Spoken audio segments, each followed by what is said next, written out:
Askush nuk ka qejf ta shpërdoroj ushqimin. Javën e kaluar isha i ftuar te një mik i imi dhe më tha se nuk ka bler asgjë të re, nga që donin të konsumonin ushqimet që kishin mbetur gjendje në frigorifer sepse do lëviznin për jashtë shtetit.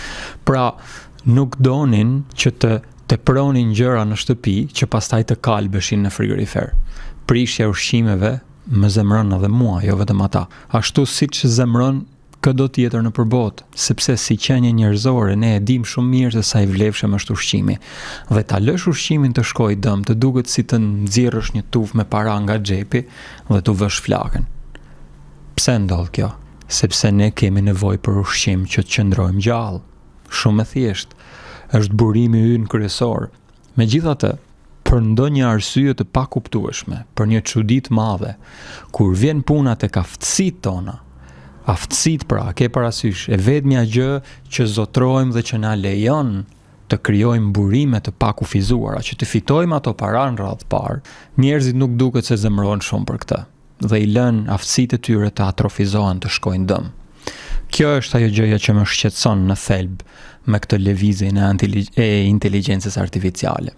Çdo ditë shoh krijues dhe njerëz shumë të aftë që debatojnë me njëri tjetrin. A është ChatGPT-a, a është Claude, a është Gemini, a është Groku, cili është më i mirë? Nuk është asnjëra prej tyre, sepse mjeti më i mirë i shkrimit dhe i krijimit në botë është masa e butë që qëndron këtu, midis veshëve tu, nga aty del ari. Tani, dikush mund thotë, ok, faleminderit që po na e thu, po puna është se ne nuk e kemi krejt të qartë se si mund ta mbrojmë këtë mendjen tonë. Ose cilat cilësi të mendjes tonë janë ato që inteligjenca artificiale nuk na i vjedh dot. Okej, kjo është arsyeja pse vendosa ti përgjigjem kërkesës tuaj për të regjistruar një video mbi këtë temë. Si të shpëtojmë pra nga inteligjenca artificiale.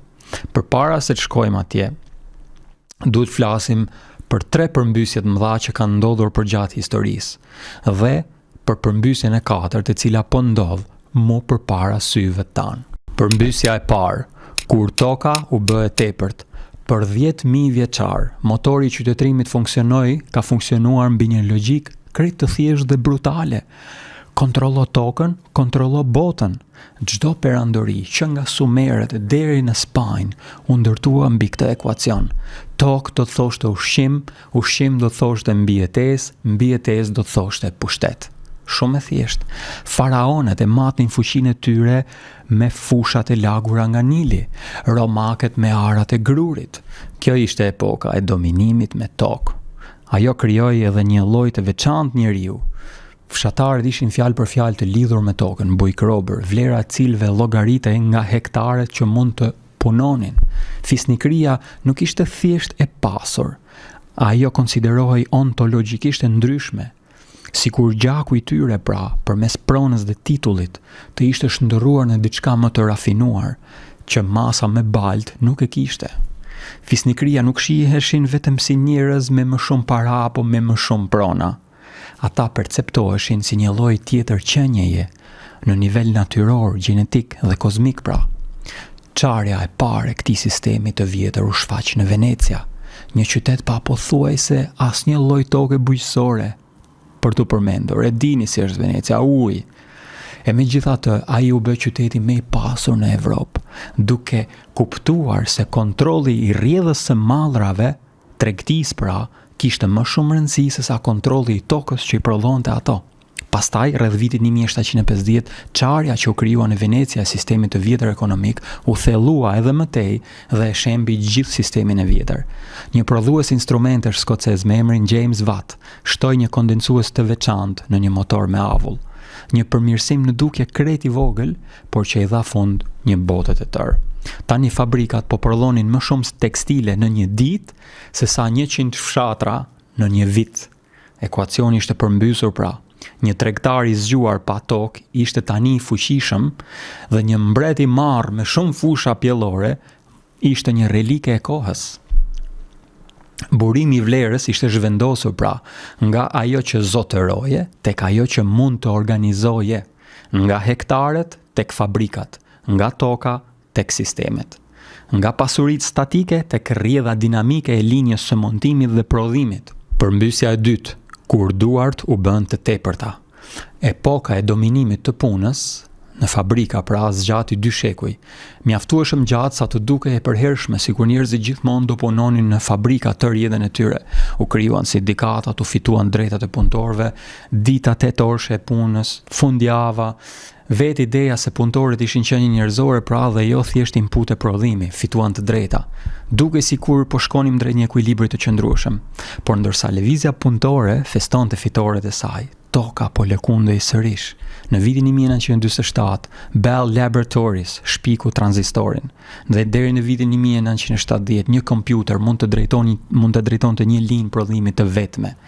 Momenti vendimtar erdhi kur River Raj, Gjevahiri i kurorës së Ford Motor Company, në vitin 1930 ai punsonte 100.000 punëtorë, deri në vitin 1990 prodhonte më shumë makina me vetëm 6.000 punëtorë.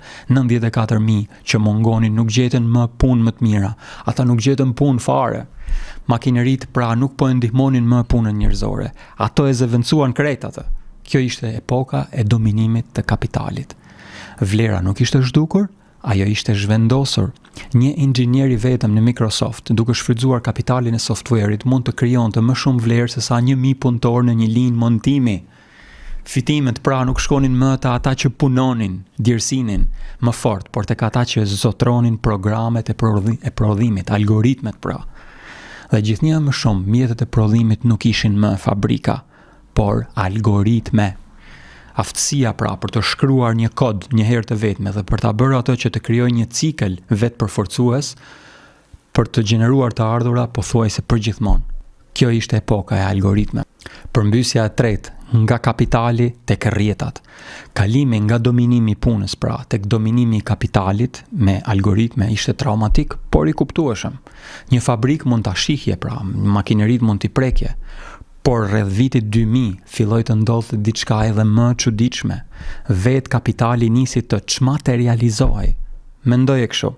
Në vitin 98, Kodak punsonte 170.000 punëtorë dhe vlente $31 miliard.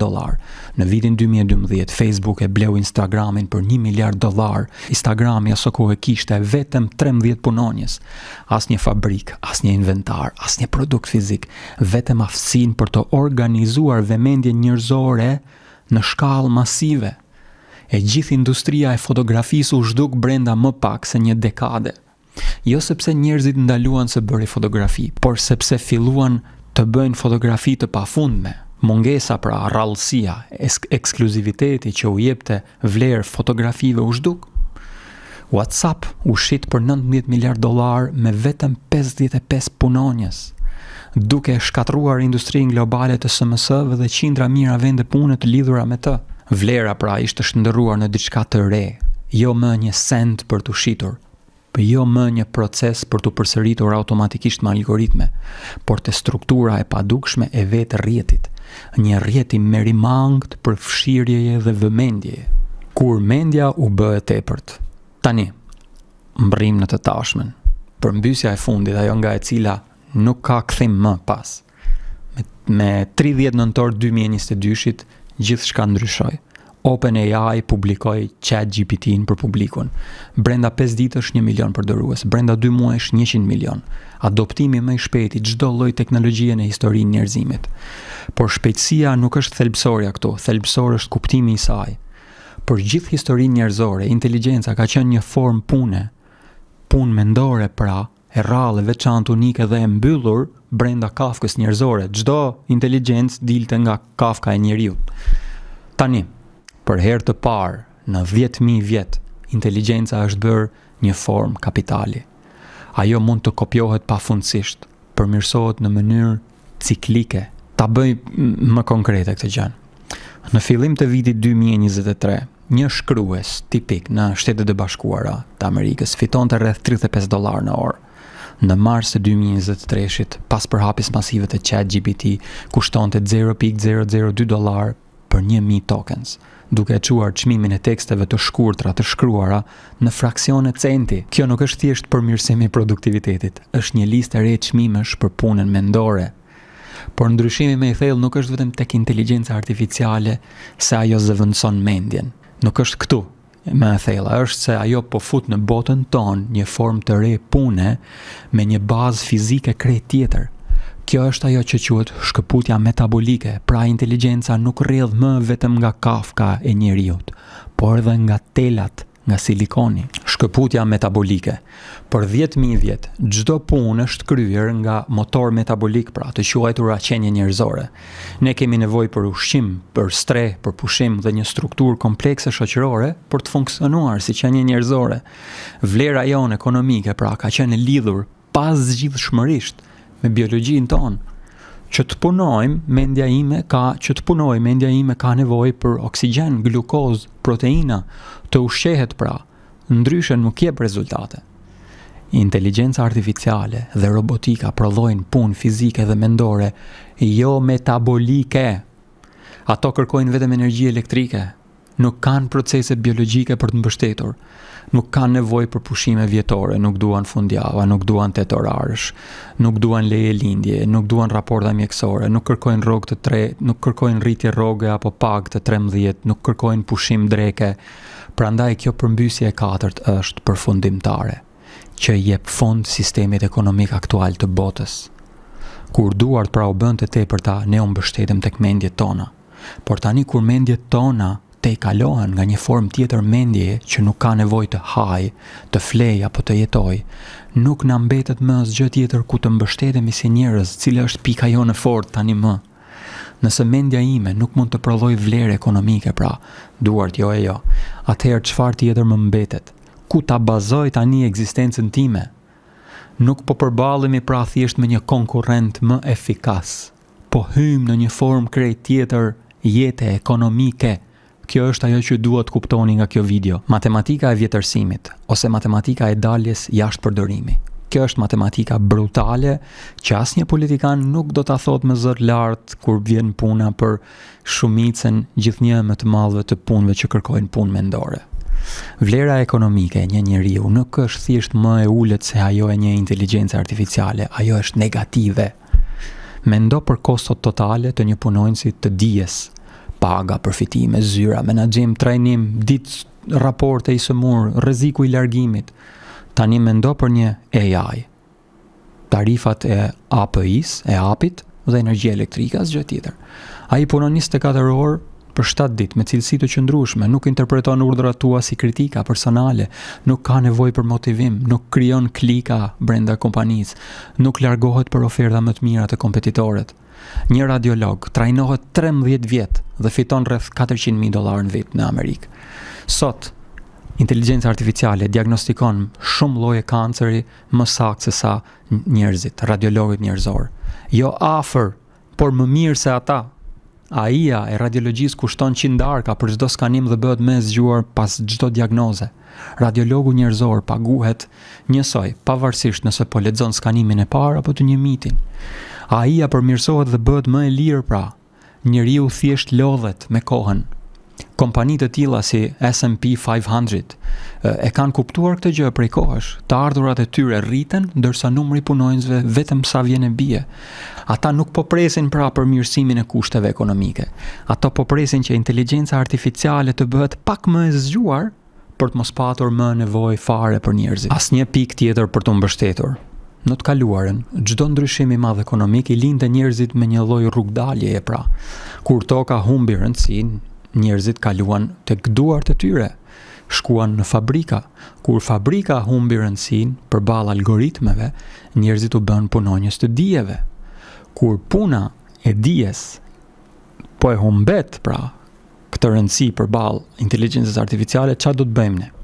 Përgjigja standard është ne do bëhemi krijues artistik dhe kujdestar. Por vitin e kaluar, një këngë krijuar nga AI arriti në krye të tabelave të streaming. Terapiset AI në shumë raste japin rezultate gati njësoj si psikiatrit njerëzor. Vlera pra që ne si njerëz mund të prodhojmë po rrudhet. Një përgjigje më sofistikuar që vjen nga disa ekspertë është se ne, thonë ata, mund të bëhemi trajnues dhe mbikëqyrës të inteligjencës artificiale. Por kjo është vetëm një fazë tranzitore. Sistemet AI tashmë po trajnojnë vetë sistemet AI të tyre. E vërteta është se ne nuk e dim se çfarë do të bëhet me ne. Kjo është e vërteta. Për herë të parë në historinë ekonomike përballemi me një ndryshim pa një vend të dukshëm se ku do të shkojmë, ku do të mbështetemi. Ne jemi pra gjenerata që do të jetojë këtë këtë ndërprerje të madhe. Njerëzit e fundit që do të kujtojnë kohën, jemi ne pra, të fundit që do kujtojmë kohën ku mendimi njerëzor kishte një vlerë ekonomike, dhe jemi të parë që do zbulojmë se çfarë vjen pas tij. Ne qëndrojmë pra në një moment unik në historinë e njerëzimit. Mund t'i shohim të dyja brigjet, botën e vjetër që po lëm pas dhe botën e re që po lind. Ne jemi gjenerata e fundit që do kujtoj mungesën e burimeve pra si faktin themelor ekonomik. E fundit gjenerat që e barazon vlerën e njeriut me punën që kryen. Fëmijët tanë do ta shohin ekonominë tonë po aq të çuditshme sa ne e gjejmë feudalizmin. Por ne jemi gjithashtu edhe gjenerata e parë që ka mundësinë të ndërtojë atë që vjen pas. E para që mund të imagjinoj një ekonomi përtej mungesës, burimeve të kufizuara. E para që përcakton vlerën njerëzore përtej dobisë ekonomike dhe lekut, paras. E para që pyet jo si punojmë, por pse ekzistojmë. Kjo është e vërteta ndryshimit, jo vetëm e sistemeve ekonomike, por e supozimeve ekzistenciale. Makinerit nuk na kanë marrë vetëm punët, ose do na i marrin. Ato na kanë çliruar nga gënjeshtra se ne jemi baraz me punën që bëjmë. Inversioni i inteligjencës nuk është si këto të tjerët më parshëm, nuk është thjesht më i shpejtë dhe më gjithë përfshirës. Ai është përfundimtar, nuk do të ketë një përmbysje të pestë pra, sepse s'ka asgjë tjetër për të përmbysur, nuk ka mbetur gjë për të përmbysur. Kur vetë inteligjenca bëhet e bollshme dhe puna që kryen bëhet jo metabolike, koncepti i ekonomisë i bazuar në mungesë të burimeve dhe resurseve humbet çdo kuptim. Ky finalitet na vë përballë një zgjedhjeje. Nuk mund të thjesht të përshtatemi tani, sepse realiteti i ri përfshin edhe vjetërsimin ton, daljen ton jashtë përdorimit, nxjerrjen jashtë lojës faktorit njerëzor, por për të arritur këtë duhet së pari të kuptojmë fizikën e thellë të forcave në lojë, se si mund të koordinohemi në këtë sistem. Historia e luditëve fillon në vitin 1811 afër Nottingham, ku punëtorët mblidheshin në errësirën e natës, fytyrat e zezuara me qymërguri dhe identitetet e fshehura, duke lëvizur me precizion ushtarak për të shkatërruar makineritë e fabrikave. Megjithatë, historia që shpesh rrëfehet është që luditët ishin thjesht njerëz vandal të parë arsimuar, të friksuar nga progresi teknologjik. Kjo është një rrëfenjë krejt e gabuar. Në realitet, ata ishin artizan jashtëzakonisht të aftë, që kishin një qartësi të thellë mbi ndryshimin ekonomik që po ndodhte në rreth tyre. Ata po i shkatërronin fabrikat aso kohë, sepse e kishin kuptuar se makineritë nuk ishin thjesht mjete të reja prodhimi që po merrnin punën. Ata këto makineri pra po nxirrin jashtë lojë tërë mënyrën e tyre të jetesës dhe mënyrën të qenies njerëzor. Luditët e kuptuan ato që pronarët e fabrikave nuk donin ta kuptonin. Ky ndryshim teknologjik shënonte vdekjen e artizanit dhe lindjen e punëtorit të zëvendësueshëm. Si përfundim, luditët kishin të drejtë të shihnin qartë shkatrimin e botës së tyre. Por gabuan ama kur menduan se shkatrimi fizik i makinerive mund të ndalonte të ardhmen. Sot historia e luditëve mbijeton si shpirti i luditëve ose gabimi i historisë, një argument i zakonshëm për të injoruar pra kërcenimin ekonomik të inteligjencës artificiale. Ashtu si luditët që u friksuan nga fabrikat, edhe punëtorët modern sot gabojnë kur friksohen nga AI dhe turren ta kundërshtojnë atë që të mos ndodh, sepse teknologjia gjithmonë mendojnë se krijon punë të reja dhe të panjohura. Në fakt, ne luditët e sotëm kemi më shumë të drejtë të jemi të friksuar se luditët e atëhershëm, sepse inteligjenca artificiale nuk është njësoj si fabrikat, është krejt ndryshe. Teknologjitë më parshme ishin thjesht mjete që rritnin pra, zgjatonin aftësitë e caktuara njerëzore, muskulin, duart, shqisat, por inteligjenca artificiale tani është një agent që zëvendëson aftësinë e përgjithshme të menduarit, të vetë mendimit. Pra nuk fitojmë asgjë nëse ndjekim strategjinë duke e sulmuar botën e AI-s, sepse nuk do të mundemi ta mundim atë me kundërshti. Fundi i modelit ekonomik. Ekonomia tradicionale përcaktohet thelbësisht nga menaxhimi i mungesës pra i burimeve të kufizuara. Mësimi i parë në çdo leksion ekonomie thotë se ekonomia është studimi i mënyrës se si shoqëritë shpërndajnë burimet e kufizuara. Në paradigmen e vjetër pra mungesa, burimet e kufizuara nuk janë thjesht një variabël brenda modeleve ekonomike. Ajo është vetë arsye pse ekzistojnë këto modele ekonomike. Pra, të përpiqesh të kuptosh ekonominë tradicionale, pa burimet e kufizuara, është si të studiosh astronominë pa hapësirën. I gjithë sistemi pra është ndërtuar për të matur dhe shpërndar të mira të kufizuara, por nuk ka asnjë teori tani për atë që ndodh kur një burim jetik bëhet i pafundëm. Shkëputja metabolike pra e thyen këtë supozim themelor duke u shkëputur komplet nga kufizimet biologjike. Por 10.000 vjet, çdo vlerë ekonomike ka qenë lidhur me një realitet termodinamik të panegociueshëm. Puna kryhej nga motoret metabolik që jemi ne, pra qenjet njerëzore, që kishin nevojë për ushqim, stre, pushim dhe struktura komplekse shoqërore për të funksionuar. Kapitali kishte nevojë për punën dhe puna kishte nevojë për kalori, afër mensh. Shkëputja metabolike tani ndodh sepse inteligjenca artificiale dhe robotika sjellin në botë punë jo metabolike. Inteligjenca artificiale nuk ka nevojë për ushqim, gjumë apo stre, ajo kërkon vetëm energji elektrike. Për shkak të këtij hëndekuj që krijohet, pra burimet e kufizuar në fushën e inteligjencës nuk janë më problem. Kemi hyrë pra në epokën e post burimeve të kufizuara. Modeli ekonomik që përdorim tani ka dalë jashtë përdorimi praktikisht. Një inteligjencë artificiale e vetme mund të kompozojë simfoni të pafundme, të gjenerojë miliarda plane arkitekturore, ose të shkruajë miliona dokumente ligjore pa u lodhur kurrë, duke e çuar koston margjinale të punës mendore drejt zeros. Ky bollëk i pafundëm pra, pa asnjë kosto metabolike, e bën paradigmen e vjetër ekonomike të shembet për shumë arsye. E para sepse matematika e ekonomisë së vjetër prishet. Kur oferta bëhet e pafundme, çmimi afrohet me zeron. Nuk kemi një ekuilibër më, duke i bërë ekuacione tradicionale pra të bazuar në mungesë burimesh të pakuptimta. Kalojmë tani në kurthin e bollekut, me që paneli i kontrollit pra dhe dashboard i ekonomisë së vjetër është GDP-a, e cila mund të masë vetëm burime të ardhurash të mirash të kufizuara. Dhe GDP-a është strukturalisht e verbër ndaj bollekut, kur inteligjenca artificiale e bën dijen dhe ekspertizën të bollshme dhe falas. Ekonomia tradicionale e regjistron këtë rritje masive të kapitalit njerëzor si kolaps ekonomik ose depresion, sepse GDP-a nuk mund të lexojë bollekun. Është variabël që nuk e bën dot. Dhe tani vjen edhe fundi i vlerës ekonomike njerëzore. Pra, kur kostoja e punës jo metabolike të inteligjencës artificiale afrohet me koston e energjisë elektrike, vlera e mendjes njerëzore vlen sa fatura dritave. Në terma thjesht tradicional ekonomik, nuk bie në zero, mund të ndodhë që bëhet negative. Pra, në 2028, atëherë parashikohet, kur do të kemi inteligjencë artificiale generale, agjentet robotik, që do të analizojnë performancën e një kompanie, do të dalin me përfundimin se koste dhe humbjet më të mëdha në kompani po shkaktohen nga vonesat, avashësia dhe ritmi i atij punonjësit njeri që akoma ka mbetur pa u shkarkuar nga puna në kompani. Pra, një njeri vetëm mund të ndikojë negativisht në bilancin e gjithë kompanisë, kështu që robotika, inteligjenca artificiale do i sugjerojë kompanisë ta heqin.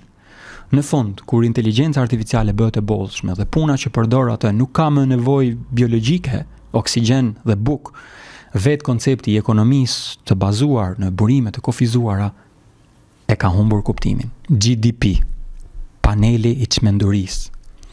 Njeriu që shpiku GDP-n si parametër matës të një ekonomie, e ka kaluar të gjithë jetën pjesën e mbetur të jetës tij, duke u lutur që të mos e përdorni këtë tregues për të matur një ekonomi. Është ironike apo jo?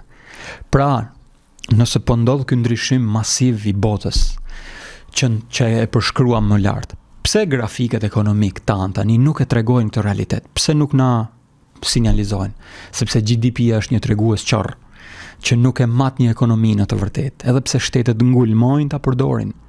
Le të shohim disa prova konkrete pse matja e një ekonomie nëpërmjet GDP-s ose prodhimit brendshëm bruto pra është një çmenduri. Ekzemplari A.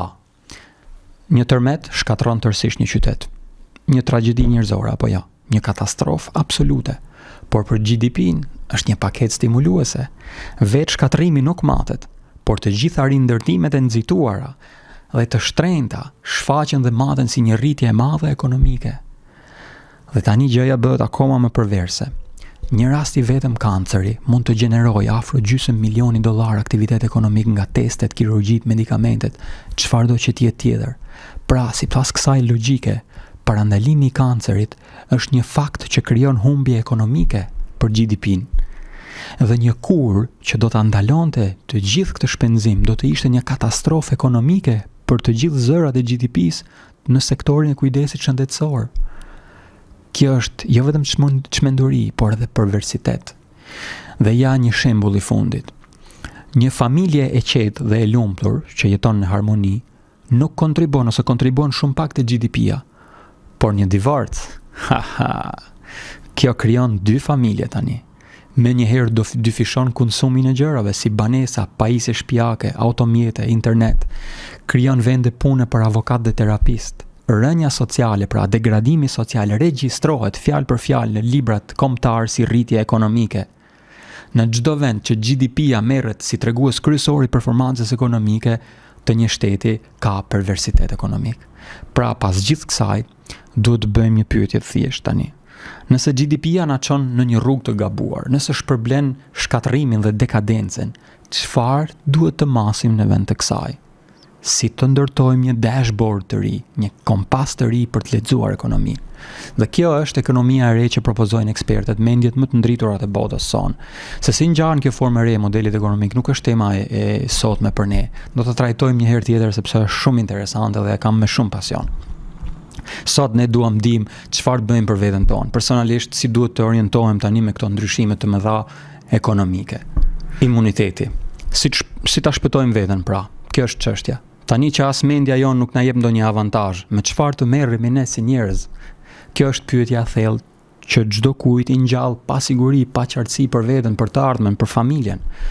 Cila është strategjia më e mirë, pra që duhet të ndjekim tani në mënyrë që të mos cënohemi nga ky modeli ekonomik i turbull që po vjen. Dhe unë mendoj se mënyra më e mirë për t'i dhënë një përgjigje kësaj pyetjeje është të shohim se çfarë bëjnë sistemet biologjike në shkallë më të vogël pra për të përballur me mungesën e sigurisë, paqartësinë, pasigurinë, turbullirën. Dhe mësimi na vjen nga sistemi ynë imunitar. Ka një leksion të mrekullueshëm për jetën që na vjen kur kuptojmë se si funksionon sistemi ynë imunitar. Në kohën kur e mësova unë këtë gjë për vete, akoma nuk më ikën habia se sa herë e sjell në mendje se sa geniale është si gjë. Çfarë bën sistemi ynë imunitar për të mbrojtur? Imagjinoni një viroz, pra viruset, sikur të ishin dryna atje jashtë, që duan të futen në organizmin tonë. Dhe mënyra sistemit imunitar për t'i neutralizuar ata dryna që janë jashtë, viruse pra që duan të hyen brenda, cila është?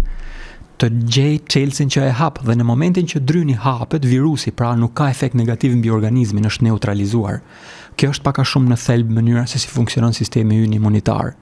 Hyn dryni, gjen çelësin, e hap, e zbërthen edhe nuk ka efekt. Tani pyetja e madhe që bëjun është kjo.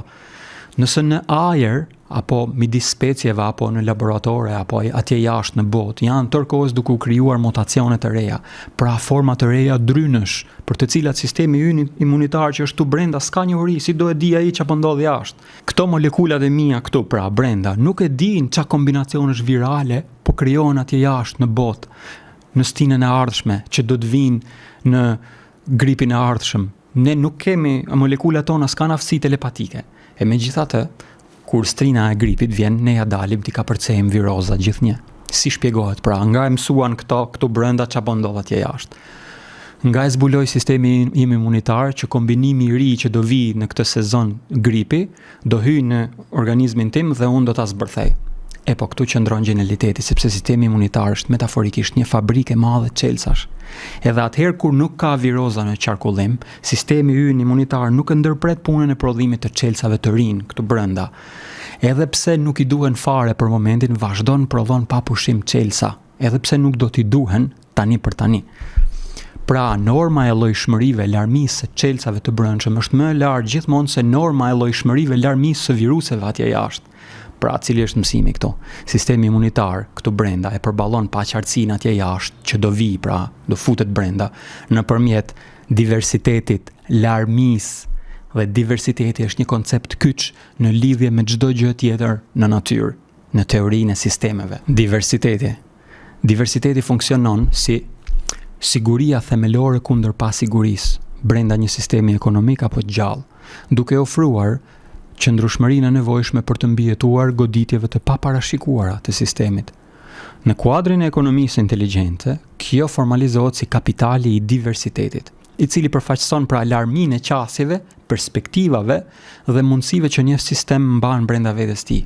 Diversiteti pra ndihmon duke krijuar një kundërbryshtësi, fragilitet, aftësinë e një sistemi për të përfituar nga çrregulli, nga kaosi dhe për të mësuar nga këto goditjet e vogla që vijnë në vend që të thyhet prej tyre. Ndërsa një sistem i optimizuar për një të ardhme të vetme, pra, të parashikueshme, një monokulturë, mund të jetë shumë efikas për pak kohë, por ai është gjithashtu katastrofikisht i brisht. Një sistem i larmishëm mban një portofol strategjish dhe komponentësh të ndryshëm, çka e bën shumë më të mundshme që ai të ketë një përgjigje të vlefshëm për të reaguar kur mjedisi ndryshon papritur. Diversiteti pra mbron dhe stabilizon në mënyrë aktive sistemet. Parandalimi i kolapsit sistemik. Industria globale, për shembull, e bananës u shemb sepse u optimizua rreth një varieteti të vetëm, shumë efikas, Gros Michel, duke e bërë të gjithë sistemin të pambrojtur ndaj një kërpudhe të vetme të paparashikuar të tokës. Në të kundërt, bëri qytetrimi Inka, i cili lulëzoi duke kultivuar rreth 3000 varietete patatësh, kur njëri dështonte, të tjerët mbijetonin. Ata optimizuan për qëndrueshmëri afatgjatë, pra, jo për efikasitet afatshkurtër. Diversiteti nuk ndiqet thjesht për hir të vetvetes, thjesht diversitet, por sepse ligji i rezistencës dikton se mbajtja një portofolio të larmishëm opsionesh është e vetmja strategji fituese në një lojë kundër një universi të paparashikueshëm. Shembulli i S&P 500, SP 500. Çfarë kanë ata? Çfarë është? Ajo është një ETF, e cila ka një grup kompanish në të kompanitë më performuese të botës nga fusha të ndryshme, nga kibernetika, nga industria, nga prodhimit, nga precizioni, nga ushqimet. Dhe sapo ndodh që njëra prej këtyre kompanive dështon, atëherë automatikisht rriten 3 tjera. Prandaj ka ndodhur që investitorët kanë besim tek S&P 500, sepse pavarësisht asaj që ndodh nëpër botë, pavarësisht se bota ndryshon çdo vit dhe bëhet e paparashikueshme, S&P 500 ju dorëzon njerëzve 10% interesa fitim çdo vit, sepse ajo ka gjetur një mënyrë që të përballojë paparashikueshmërinë nëpërmjet diversitetit. Ndryshe nga speciet tjera, ne qenjet njerëzore kemi një cilësi tjetër unike, se ne kemi atë nxitjen për të kujdesur për fatin e specieve në përgjithësi. Pra, luanët ose tigrat ose arind ose çfarë do lloj specie tjetër që të merrni ju, nuk e kanë në biologjinë e tyre, nuk e kanë në sistemin e tyre kognitiv që të kujdesen për fatin e gjithë species ose për fatin e grupit. Maksimumi mund shkojnë deri tek familja e tyre, por jo për të gjithë fatin e... Ne kemi si nxitje të brendshme të kujdesemi për lagjen tonë, për familjen tonë, për fisin tonë, për kombin tonë, për Shqipërinë, për botën. Pra, ne kemi të lindur këtë nxitjen për të kujdesur për fatin kolektiv, gjë që nuk ndodh në speciet tjera. Dhe kjo është gjëja që as robotët nuk mund ta bëjnë, as inteligjenca artificiale nuk mund ta bëjnë. Dhe kjo është një sekret se ku mund të fillojmë ta bazojmë ekzistencën tonë pas 2028-s, kur mbështetja jonë të mendja të bëhet e pavlerë. Tani ne futemi në fushën që duhet të shqetësohemi vetëm për të sjellë të mirë publike. Çfarë do të thotë të mirë publike? Është aftësia për të skanuar shoqërinë në tërësi, strukturën sociale për të gjetur problemet e tyre, pain points, çfarë vështirësie ka njerëzit në jetën e tyre dhe gjetja e zgjidhjeve për to. Kthimi i këtyre zgjidhjeve në të mirë publike, sepse vetmja rrugë që ka mbetur, që do të mbesë në botën që po vjen, është aftësia për të prodhuar të mirë publike. Gjë që inteligjenca artificiale nuk do të mund të arrijë për ca dekada, sepse është diçka që është thelbësisht njerëzore, sepse duhet njohësh botën e brendshme të tjetrit për të gjetur një zgjidhje. Duhet të kesh njohuri për masën kolektive. Pra janë shumë gjëra që inteligjenca artificiale nuk do të ketë mundësi t'i bëjë të paktën për një 10 vjeçar. Dhe kjo është gjëja ku ne mund të na krijojë pikë mbështetjeje. Dhe e dyta, ky njeri i ri që do të krijohet, i cili është një i ri i cili e bazon ekzistencën e vet drejt për drejt mbi aftësinë e tij për të sjellë të mirë publike, ai duhet të krijojë një network të tij, një rrjet të tij me njerëz njësoj si vetja, që kanë një dëshirë, një nxitje, që shqetësohen për fatin kolektiv dhe duan të sjellin një të mirë publike. Dhe kështu krijohet një rrjet i cili inteligjenca artificiale dhe agjentet artificial nuk do të mund t'i afrohen aftësisë së tij. Sepse nuk do të mbes asgjë tjetër, kriminaliteti do shkojë në zero, sepse çdo gjë do të jetë e vrojtueshme me inteligjencë artificiale. Të gjithë njerëzit do të skanohen në fytyrë dhe do të ndiqet nga inteligjenca artificiale me kamera në çdo sekondë të jetës së tij. Edhe kriminaliteti do të jetë thjesht diçka e pamundur, ose një autogol që askush nuk do të dojë ta bëjë. Abuzimi financiar do të jetë i pamundur sepse njerëzit do ta ndryshojnë komplet mënyrën se si është sistemi i paras. Do zhduket fare paraja digjitale, çdo mikrocent do të jetë i kontrolluar me inteligjencë financiare nëpër kompjutra diku. Pra e vetmja rrugë dalje që mbetet për të prodhuar vlerë në botë është gjuetia për të gjetur të mira publike, për të sjellë, për t'i aktualizuar, për t'i konkretizuar, për t'i bërë, për t'i kryer. Kjo është gjëja që do t'i ndihmojë shumë njerëzit në botën që po vjen. Burimi tjetër i njerëzve kompetent që do të kërkohen në të ardhmen janë ajo që quhet the orchestration layer. Pra inteligjenca artificiale do krijojë agent të aftë në shumë gjëra për të kryer shumë punë njëkohësisht dhe do të ketë nevojë njësoj siç ka nevojë orkestra për një dirigjent, për një që e orkestron të gjithë këto agent që punojnë në një kompani të caktuar, do të ketë nevojë për një dirigjent, për një orkestrues pra. Dhe kjo është ajo që do të hapë një shteg të ri për disa punë, po për jo shumë njerëz. Dhe tjetra është ajo që do krijohet një problem i ri i cili ka lidhje me atë që quhet realiteti sintetik. Pra kur diçka që është reale, një figurë publike, një personazh, çfarë do lloj gjëje tjetër, një pamje, një pikturë, një panoramë, ju e dini se si njerëzit po çmenden online duke i paraqitur ose duke shfaqur përpara syve tyre figura nga pjesë të botës që s'kan lidhje me realitetin, bora në Rusi që shkon deri në katin 7 të pallatit. Pra të gjitha këto janë gjëra reale të falsifikuara me inteligjencë artificiale dhe mungesa e aftësisë së njerëzve për të bërë dallimin, pra to discern. Dhe në këtë mosaftësi, sidomos të moshës së mesme e lartë, për të bërë dallimin ndërmjet diçkaje që është reale dhe sintetike, ka krijuar atë që quhet realiteti sintetik, ku nuk ekziston më një mënyrë për të ndarë një fake news nga një real news, një imazh të vërtetë nga një imazh të pavërtetë, një zë publik të vërtetë nga një zë publik i pavërtetë, një figurë të vërtetë nga një figurë e pavërtetë. Dhe çfarë do krijojë kjo? Kjo do krijojë një kaos informativ, ku e vërteta është në sulm të drejt për drejt, dhe kur e vërteta është në sulm të drejt për drejt, njerëzit ndjejnë një pasiguri të një shkalle kulminante, sepse nuk dinë më çfarë do të bëjnë në momentin që nuk dinë më se çfarë është e vërtetë. Dhe kush do ta zgjidhë këtë problem? Blockchain. Blockchain do të bëhet si verification layer, pra do të bëhet si thua mënyra për të ndarë të vërtetën nga sintetikja. Dhe programuesit sot, këshilla ime për ta do të ishte që të bëhen zhvillues të aftë në smart contracts, në blockchain technology, pra sepse kjo është ardhmja e programimit, në Web 3, në aftësinë e tyre për të prodhuar rrjeta blockchaini ku realja është lehtësisht e verifikueshme. Dhe e fundit për prindërit që kanë fëmijët në shkolla, të cilët shqetësohen çfarë të mësojnë fëmijëve tani që po vjen inteligjenca artificiale, po hyn shumë dhunshëm, fëmijët i kanë gjërat e gatshme, hartimet, probleme matematikore, gjitha i zgjidh inteligjenca artificiale, çfarë do të mësojnë fëmijëve të mi. Dhe ajo që do të mësoni fëmijëve tu, këshilla ime është aftësia për të përshtatur dhe për të mësuar. Dhe nëse ata nuk janë të lidhur me botën, ata nuk do të mund të përshtaten me të, sepse ata nuk do të mund ta shohin botën. Dhe mënyra për të lidhur me botën është duke qenë të rrjedhshëm në anglisht, sepse bota po ndodh në gjuhë angleze dhe gjuhë kineze.